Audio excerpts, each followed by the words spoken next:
Welcome back to the channel, guys. Today we're going to talk about one of my favorite fluke fishing rigs for summer bass fishing. A lot of times these fish are offshore. Flukes are usually, when you fish them weightless, you cover shallow water, and it wouldn't really work for these offshore bass. But you can rig a fluke up just like this and fish for these offshore fish, get some awesome reaction bites, and catch a ton of bass doing it all summer long. So let's get right into today's video. We're going to break down everything you need to know about this rig right here. So the first thing we're going to do is talk about actually how to rig this thing up, what kind of gear you need, everything like that, all the little basics. Then we're going to jump up on the front deck. We're actually going to show you two different ways to fish this rig depending on the fish's mood. So the first thing we're going to start with is our rod and reel combo. Not really anything too fancy that you need with this setup here. This is just a 7'3" heavy action, or a medium heavy action rod would work just fine for this. I have this with a 7:5 to 1 gear ratio reel. Anything in the 7s would work just fine. Essentially, all you need is a fast gear ratio. Not only we'll show you one of the ways to fish it here, but a lot of times these fish will eat it and they'll swim straight at you with the bait. So when they eat it and you can reel up your slack real fast and get a good hook set, the backbone of the rod on this heavy action, this hook is pretty thick on this bait right here. So you do need a little bit of backbone to actually set the hook on these fish and get a good hook set. Just a regular medium heavy, you're fishing a single hook bait. Basically anything you would fish small swim baits on, same thing you could use for this bait right here. And then on the reel, we're going to spool this up with straight fluorocarbon, anything between 15. You could go to 20-pound test if you wanted to. I like 15 to 17, depending on how big your fish are and what type of cover you have. So if you have sparser cover, I'm going to go with just 15-pound test, or you have smaller fish, 15-pound test is fine. The lighter the line you have, the less diameter it is, so it'll actually get down in the water better, and you'll be able to keep your bait on the bottom, which is where you're going to want to keep this bait for these fish. If you need some bigger line, I would go up to 17-pound test if you had to, but today we'll be running straight 15-pound test on this rig. So now let's talk about what this rig actually is. So what I have here is a Tennessee River tremor head from Genco Fishing. It could be any type of little scrounger head is what they're usually called. You could have the scrounger head version, you could have this Genco version. I think Pulse Fish even makes something similar to this. All this is a ball head jig, and it has almost like a plastic crankbait lip on here that's going upward on the bait.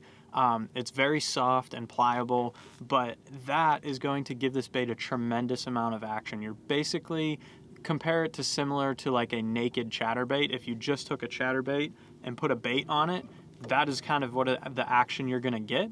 The difference is this bait right here is a 1/2 ounce, and it has no resistance because you're putting just a fluke on here and a ball head jig. So this thing gets to the bottom quick and it stays down there, and that's the key for summertime bass fishing on these offshore places. We'll show you what some of these look like here in just a little bit and what we're looking for, but that is all you need. It has a little swivel, that's a snap swivel in the front here, so you'll tie that onto your line. Super simple setup, and then you'll take your fluke of choice.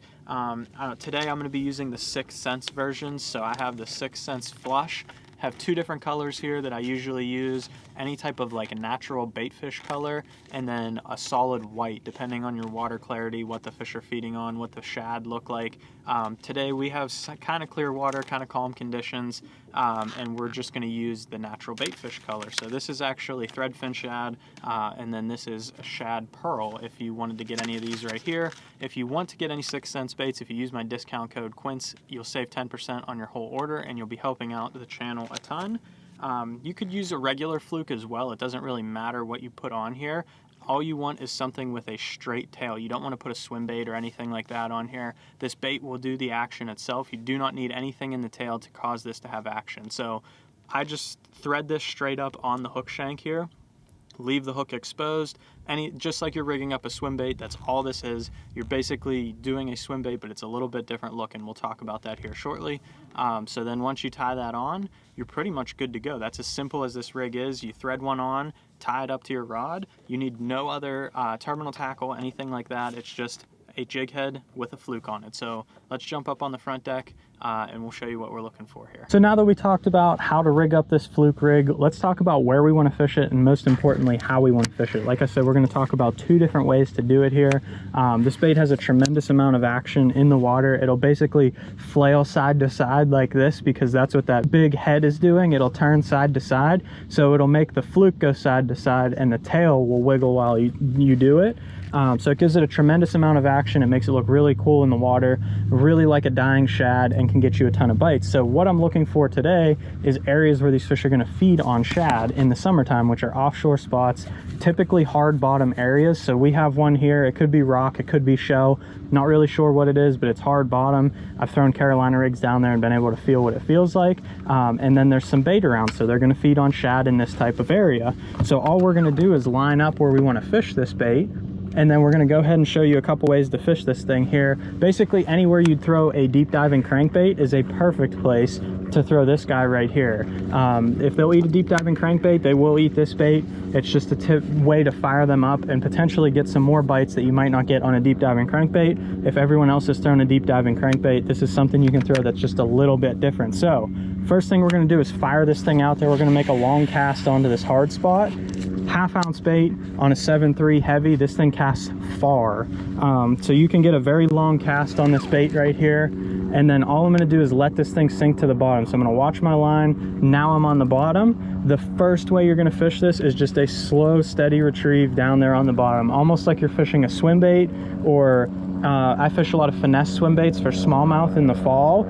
Just like you're fishing that, you just slowly wind this thing. You'll feel it vibrating like a chatterbait, deflecting off the bottom, and that's how you'll know you're in the right area. Talk about my favorite way to fish this bait and what makes this bait so addicting to fish. Like I said, you might not get the best hook set on them unless they're really feeding, but this is an awesome way to catch them.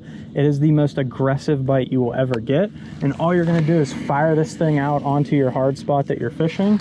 You're gonna let this thing sink down to the bottom. So I've seen my bait hit the bottom, I watched my line lay slack, and this is where all the magic happens. You're gonna fire schools up doing this. If there's a school of bass, you can get one to fire up. Once you get one to bite, they'll all start feeding. All I'm gonna do, you have that fast gear ratio, you're gonna crank it 3 or 4 times like that, pop it up off the bottom, and then you're gonna let it sink back down on semi-slack line, kind of pendulum back towards you, and you're gonna feel for a fish to bite it. So you're gonna pop it back up again, and it's gonna fall back down, and it looks like a dying shad. It'll vibrate up, and then it'll fall back down, but it's penduluming towards you on that semi-tight line. You'll feel fish rip the rod out of your hand doing this. So I'll just give it a few reels like that. It'll pop up off the bottom. Get them to come after it and chase it when they're sitting there all nice and comfortable. They're not doing anything. They're just hanging out. And then a shad comes flying through and just darts up and comes back down. It gets their interest.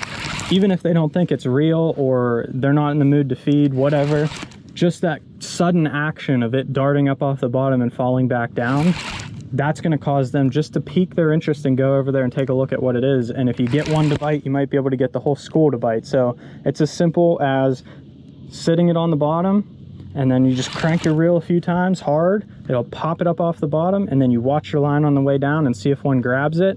You will know if they grab it. They'll rip the rod out of your hand doing this. So I hope you guys enjoyed today's video talking about this fluke rig right here. Today, obviously not the ideal day for it.